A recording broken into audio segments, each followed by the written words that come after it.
उन्होंने ठीक फरमाया। यकीनन सियासी जमातों की ज़ाती इख्तलाफ किसी का नहीं होना चाहिए और अदारों को भी ज़ाती इनाद नहीं रखनी चाहिए, लेकिन मुझे इसकी बैकग्राउंड नहीं पता। मुझे पीटीआई के कुछ लोगों से मेरा ज़रूर रब्ता है, लेकिन एस्टेब्लिशमेंट से मेरा कोई रब्ता नहीं, तो इस सिलसिले में मैं इसमें अच्छा, ये खबर भी है बड़ी साहब आपके सामने, PTI seeks talks with establishment.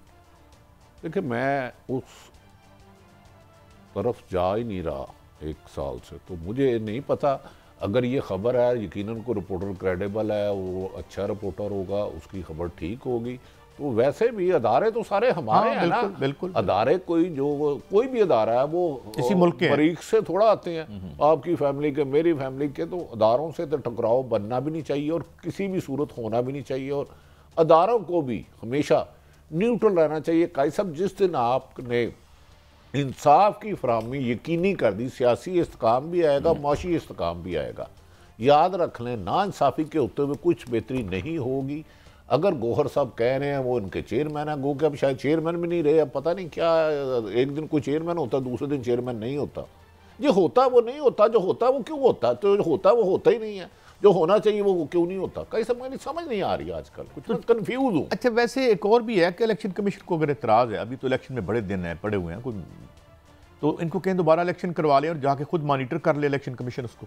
अच्छा, वैसे मुझे ये नहीं पता कि इतना स्ट्रिक्ट इनके हवाले से इलेक्शन कमीशन क्यों आया। वैसे मेरे ख्याल में मेरी एक ख्वाहिश है कि हम तुराब साहब को कहते हैं कि जो बाकी 175 या 74 जमातें हैं, क्या उनको मॉनिटर इन्होंने कैसे किया था? उनके भी तो रिजल्ट इन्होंने कबूल किए होंगे ना इंट्रा पार्टी जी। कोई खबर नहीं आई कि किसी का नाकबूलियत का कोई खबर नहीं। मौलाना फजल रहमान साहब का भी एक आया था सिर्फ बयान कि जी हो गए ये इलेक्शन, हो गए। इसी तरह सारी जमातों के आए, और हमने भी जो सारी उम्र देखा ऐसा ही कवर किया।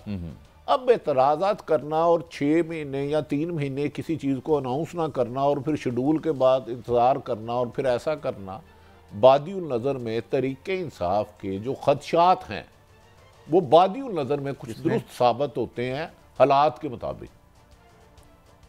अच्छा, कुछ पीपल्स पार्टी का भी जिक्र करना चाहिए, आखिर दूसरी बड़ी जमात वो रही है और या 3 बड़ी जमातों में आती है, तो ज़रा एक शॉर्ट सुनने पहले। बहुत जरूरी है हम अपनी बातें और लाइन्स क्लियर करें, जिसमें रावत साहब को as prime minister candidate declare करें। उनकी वो कह रहे हैं बिलावल साहब को बनाएंगे, प्राइम मिनिस्टर अनाउंस कर दिया। और एक अच्छी बात बिलावल भुट्टो की खसूसन कई सब बड़ी अच्छी किया कि उन्होंने बहुत अरसे बाद आके लाहौर से इलेक्शन लड़ा, 127 से इलेक्शन लड़े हैं। आज उन्होंने रायविंड में जलसा भी किया, तो क्या ही अच्छा हो। चलो, इमरान खान तो गिरफ्तार है, वो तो अब अदालतें भी अडयाला जेल में लगती हैं, वो तो बाहर नहीं आ सकते। नवाज शरीफ साहब को अब तो उनके लिए फिदा बिल्कुल साफ है। ये भी लाड़काने से इलेक्शन लड़े, वहीं जाके जलसा करे, जरा सियासी एक्टिविटी में मजा आएगा। अच्छा एक्टिविटी क्या हो, आप जो है वो इस क्या एतबार होगा इसका, अगर आप इलेक्शन कमीशन खुद पार्टी बन के एक पार्टी के खिलाफ अदालत में जा रहा है, तो फिर उस इलेक्शन का कोई एतबार तो होगा ही मेरे ख्याल में। की ख्याल है थोड़ा?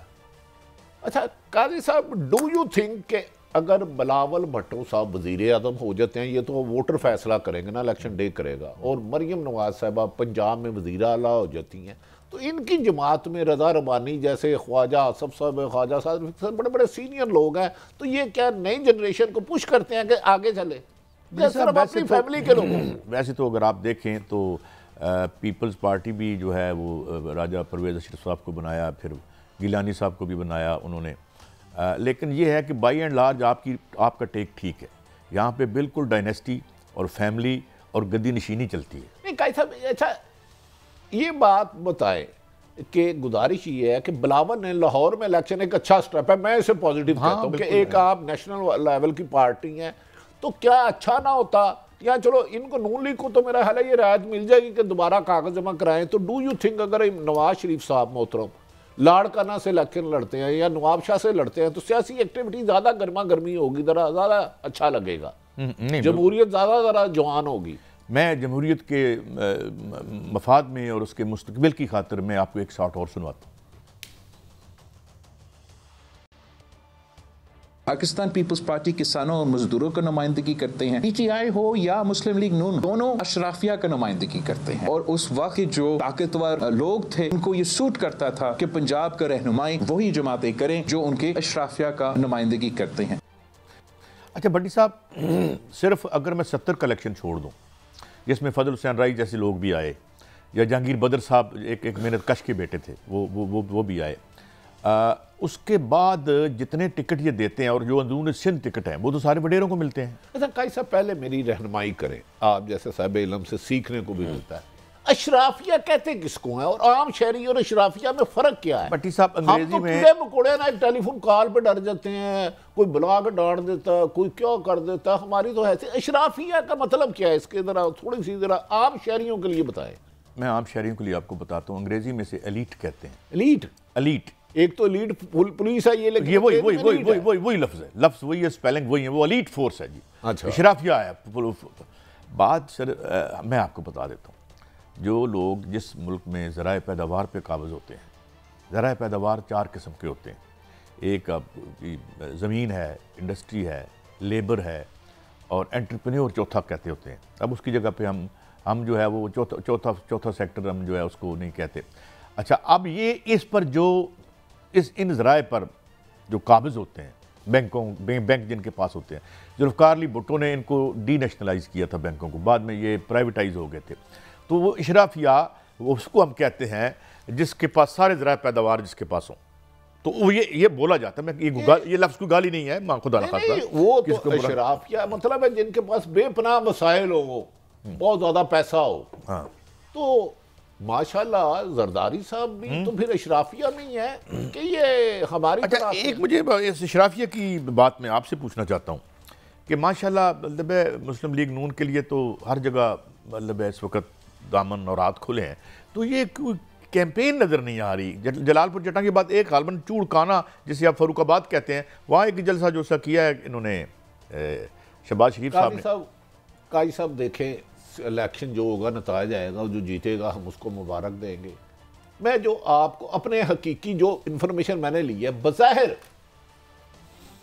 जो हमारे नून लीग के कुछ लोग हैं, बहुत मेहनती भी हैं, ईमानदार भी हैं, वोटर ना थोड़ा सा नून लीग से खफा है। उसका ख्याल है कि पिछले 18 माह में जो जुल्म ज्यादती नाइंसाफ़ी हुई और जो आज हो रही है, उसके पीछे जुल्म नाइंसाफ़ी के पीछे मुस्लिम लीग नून का तसलसल है।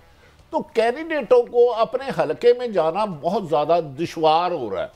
आप जब हलकों में जाते हैं फिर सवाल होते हैं, सर कहाँ रहे आप? तो कह रहे थे कि अप्रैल 2022 में कि मैं तकदीर बदल दूंगा, हम तजर्बाकार हैं, हम इसहाक डार को लाएंगे, बिजली सस्ती हो जाएगी, पेट्रोल सस्ता हो जाएगा, गैस सस्ती हो जाएगी, रोज़मर्रा की अशिया आ जाएगी, तो वो 40% बढ़ जाए।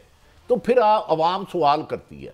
तो सवाल आजकल ताकतवर लोगों को पसंद नहीं है, ऐवान में जाने वालों को या हुकूमत लेने वालों को सवाल थोड़ा सा नामुनासिब लगता है। ये खान जिंदाबाद के नारे भी जलसों में लग रहे हैं किसी के? ये 2-3 जगह लगे हैं और कुछ कौन 9,000 लोग आ जाते हैं अपने अपने जलसों में रहना यार। नहीं देखें, आपको याद होगा जब मोहतरम शहबाज शरीफ साहब गालमन रायमंड से आ रहे थे तो कुछ लोगों ने नारे लगाए, हमने पर्चा चर्चा किया, वाह छतरोल की उनकी। अच्छा, देखिए उनको भी चाहिए तहजीब के दायरे में नून लीग के जलसे में जाकर मैं आपको नून लीग के वर्कर जाएं भाई, आप क्यों जाते हो? नहीं ये ज्यादती है। दूसरी बात बताऊं, मोइन अजहर साहब हमारे सीनियर सहाफी हैं, बिल्कुल वो शादरा गए, मरियम नवाज साहबा ने तशरीफ लाना था, गली में जलसा था बहुत बड़ा, कोई 10-15 शादरा वाला जलसा। हाँ, वो गली में जो था, हाँ वो बहुत बड़ा जलसा था, 12-13-15 फुट की गली थी और जमे गफीर था इंसानों का। अच्छा। इत्तेफाक से वो मोइन अजहर साहब को किसी ने लाके पानी दिया, उसने कहा हमें, बैठे थे कुछ लोग, उन्होंने कहा पानी ना दो यार, ये तो फलां इमरान खान के वोटर है। तो उसने कहा आपस सर्दी गल है, मैं भी उदय वोटर हाँ, जो नून लीग की तरफ हमारी तरफ करता। लेकिन ये वैसे उसने मजाक किया होगा ना, लोग वैसे भी कहते जरा अच्छी खबरें भी आए। भट्टी साहब चलें, चहल पहल होनी चाहिए, जमहूरी राय का इज़हार होना। ख्याल में जब इनके लिए देखें सरकारी वसाइल भी हैं, टिकटों के भी फैसले हो गए, अब 20-25 दिन एक एयर कंडीशन में बैठ के टिकटों फैसले कर रहे हैं, आवाम में जाने से गुरेज क्यों कर रहे हैं? इनके लिए तो बिल्कुल मैदान साफ है।